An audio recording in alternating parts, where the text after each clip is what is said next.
सिंध जी सकाफ़ती ईद 3 डिसंबर जे सिलसिले में सखर सकाफ़ती खुशबू सां वासिजी वियो आहे। Sindh TV news Sukkur bureau Dadu canal जे किनारे ते अॼल वसंदीअ अली आबाद में इंडस रिसोर्स सेंटर जे इंतज़ाम हेठि हलंदड़ Sindh education foundation community school जे प्रिंसिपाल अहमद अली महर ऐं मोहम्मद उर्स न्याज़ नूनारी जे सहकार सां सकाफ़ती तक़रीब कोठाई। तक़रीब जी कंपेयरिंग स्कूल जे उस्तादनि सुरैया महर ऐं हिना चना कई। सफ़िला जतोई जी कल तिलावत बाद वकेश ओड, करण ओड, साइमा ऐं ज़हूर तक़रीरूं कयूं, जन मां साइमा पोज़ीशन हासिल कई। अनमोल ऐं मुक़दस मोर थो टिले राणा ते ख़ूबसूरत टेबलो पेश कयो।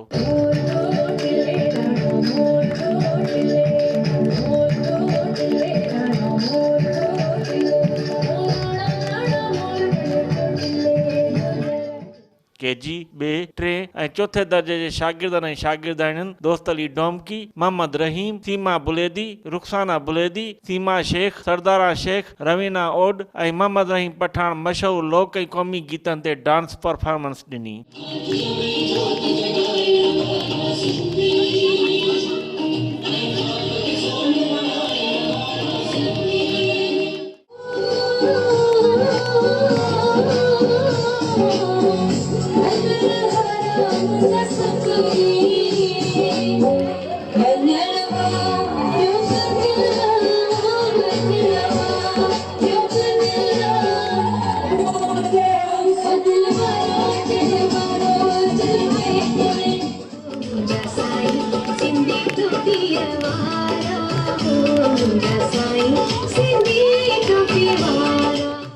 इंडस रिसोर्स सेंटर जी district manager Nahid Akhtar, doctor Zeba Rehman ऐं स्कूल जे उस्तादाणियुनि जो चवणु हो त पंहिंजी सकाफ़त, पंहिंजी सिंधी अजरक टोपी या रिली इन्हनि खे हमेशह उजागर कंदो रहे, माण्हुनि सॼी दुनिया खे मतिलबु ॿुधाईंदा ई रहूं त सिंधी बि हिकु क़ौम आहे जेका कॾहिं बि मतिलबु पोइते न रहंदी या अॻिते रहंदी। सिंधी टोपी असांजो शान आहे, मान आहे, त हुनजी अहमियत दायरी इलाही वॾी आहे। असां हेॾी डी मल्हाईंदासीं त असां सभिनीनि खे ख़बर पवंदी त असां सिंधी आहियूं। असांखे सकाफ़त डे पंहिंजो कल्चर मल्हाइणु खपे। सिंध टीवी जो हिकिड़ो तमामु वॾो कदम आहे। फीमेल्स के हिसाब से तो मैं कहूँगी कि जाहिर सी बात है हमारे लिए अजरक बेस्ट है, लेकिन मुझे बेसिकली सिंधी टोपी बहुत खूबसूरत लगती है। सिंध टीवी नेटवर्क बेहतरीन परफॉर्मेंस ॾेखारींदड़ शागिर्दनि, शागिर्दाणियुनि ऐं स्कूल स्टाफ खे सिंध टीवी नेटवर्क सखर सकाफ़ती ॾिहाड़ो अवार्ड ऐं सर्टिफिकेट ॾिना। सकाफ़ती ॾींहं जे हवाले सां RBCS में थियल तक़रीब में मासूम ॿारनि भरपूर नमूने सां परफॉर्म कयो।